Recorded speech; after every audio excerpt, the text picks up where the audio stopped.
Page 91, Chapter 18, Hopper. Who cares about a chicken? Quinny cares. I have no idea why, but she does. And that makes me care. I have no idea why, but I do. So I lead Quinny down the street. When she realizes whose house we're going to, she freaks out again. But Mrs. Porridge hates us because we soaked her chubby cat, Walter. Plus, her grandniece, Victoria, with that freezing water hose. I'm sure they've all dried off by now. Do you want some answers or not? I lead Quinny up to Mrs. Porridge's front door and knock. Nobody answers. So we go around back and find Mrs. Porridge in her garden, yanking weeds. She's got Walter tied up to her fence with his cat leash. He looks about as unhappy as she does.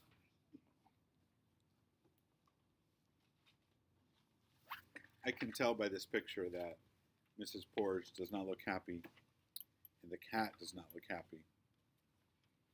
That tells me that a character trait of Mrs. Porridge is probably grumpy. Unhappy. What now? Snaps Mrs. Porridge. We explain what, but she's not interested in helping us help Freya. Oh, pish. You won't see me going anywhere near that crazy old bird, says Mrs. Porridge. I tried to catch it once, and all I got from my trouble was a bunch of peck marks. Bottom line is, that chicken won't tolerate anyone but Herbert McSorin. But where did Mr. McSorin go, I ask. What do I look like, a private detective, says Mrs. Porridge. If he wanted that squawky bag of feathers, he'd have come back for it. Or maybe the old geezer finally croaked. Don't say that, wails Quinny. If you children will excuse me, I don't have time to waste on things that are a waste of time. But we've got to help her somehow, Quinny cries. She's so upset and confused. She comes clucking at her back door every day. Don't worry. Pretty soon a possum or a hawk will snatch that chicken up, and you'll get some peace and quiet. No! Come on.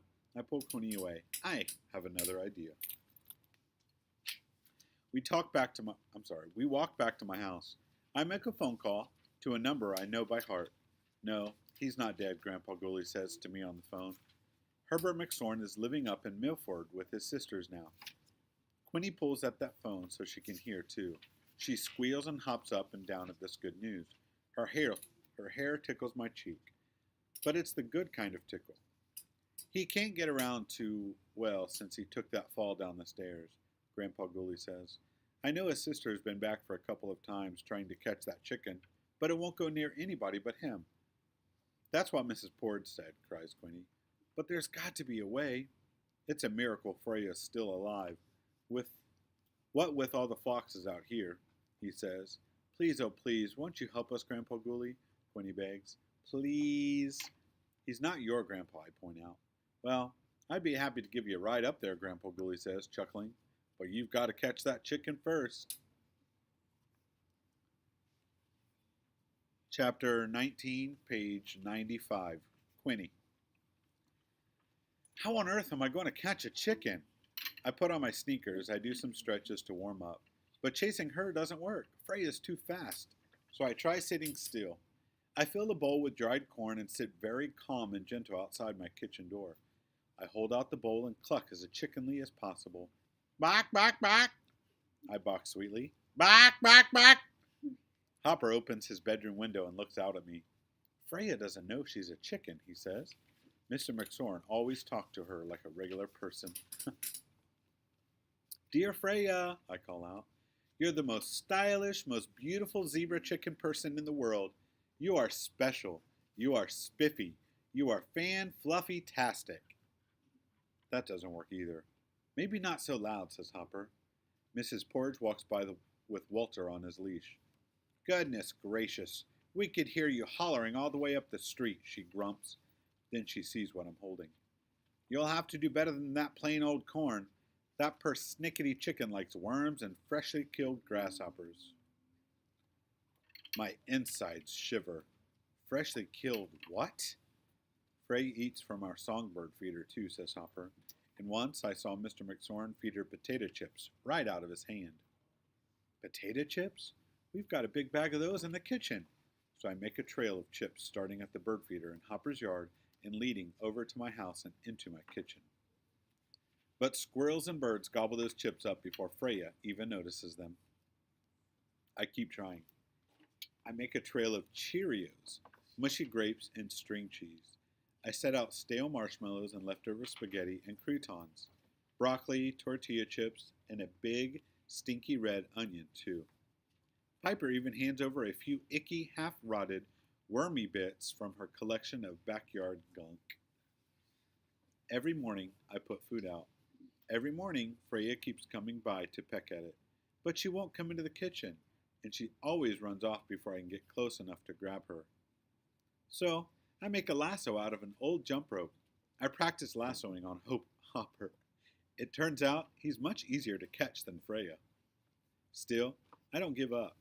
I'm going to catch that chicken if it takes me all summer.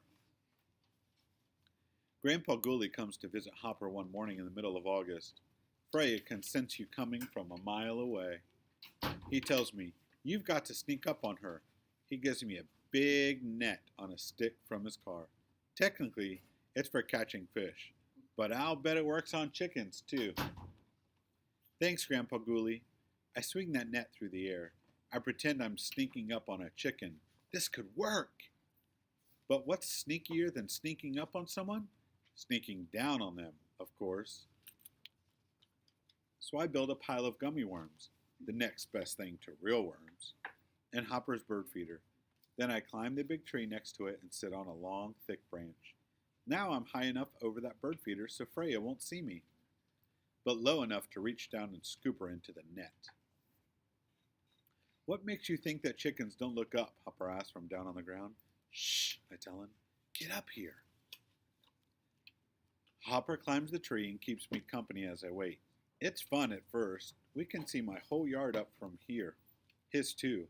But we can't talk or we'll scare away Freya.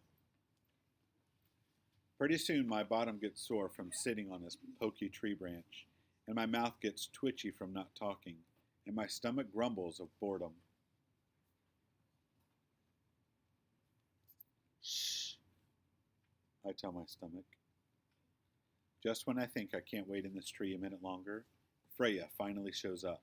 She looks around all careful and suspicious, and then hops up onto the bird feeder and starts pecking away at those gummy worms. This is it. I reach down to catch her with the net, but I'm so excited that I guess I reach a little too far. My balance wobbles and my grip slips. And no! I get that quick, sicky roller coaster feeling in my tummy as I tumble off that tree branch. I'm falling right onto Freya. Chapter 20, page 100. The title of this chapter is Hopper. I catch Quinny by her ankle. She dangles upside down off the tree branch, swinging the net around like crazy wild Freya, clucks at her head, and then runs away. "Let go of me," Quinny shouts. "I almost caught her." "You almost crushed your skull," I tell her. Both of our moms come outside to see what all the noise is about. They help Quinny get right side up again. "Quinny, please." "Your head is more important than a chicken," says her mom. "I had to think what would happen if Hopper hadn't been here. I would have caught that chicken, that's what would have happened." "Quinny!" "But I was so close." "What do we say to Hopper?" "Thank you for saving my head's life," she mutters. "Nice try, Quinny," my mom chuckles. "Too bad we can't just hypnotize that chicken." "Wait, what?" Then my mom explains how Mr. McSorn used to hypnotize Freya all the time. It was amazing the way he could control her. Quinny looks at me all excited now. "Hopper, why didn't you tell me that? I'll hypnotize Freya too. Then she'll do whatever I want." "It's not that simple," I warn her. "That's okay. I'll practice on you first so I can get really good," she says. "Hold still. Pretend you're a chicken and look into my eyes." "Quinny, you are getting sleepy." "That's not. You are getting very, very, extra, very sleepy." "No, I'm not. I'm wide awake and standing here talking to you." Quinny takes a good look at me.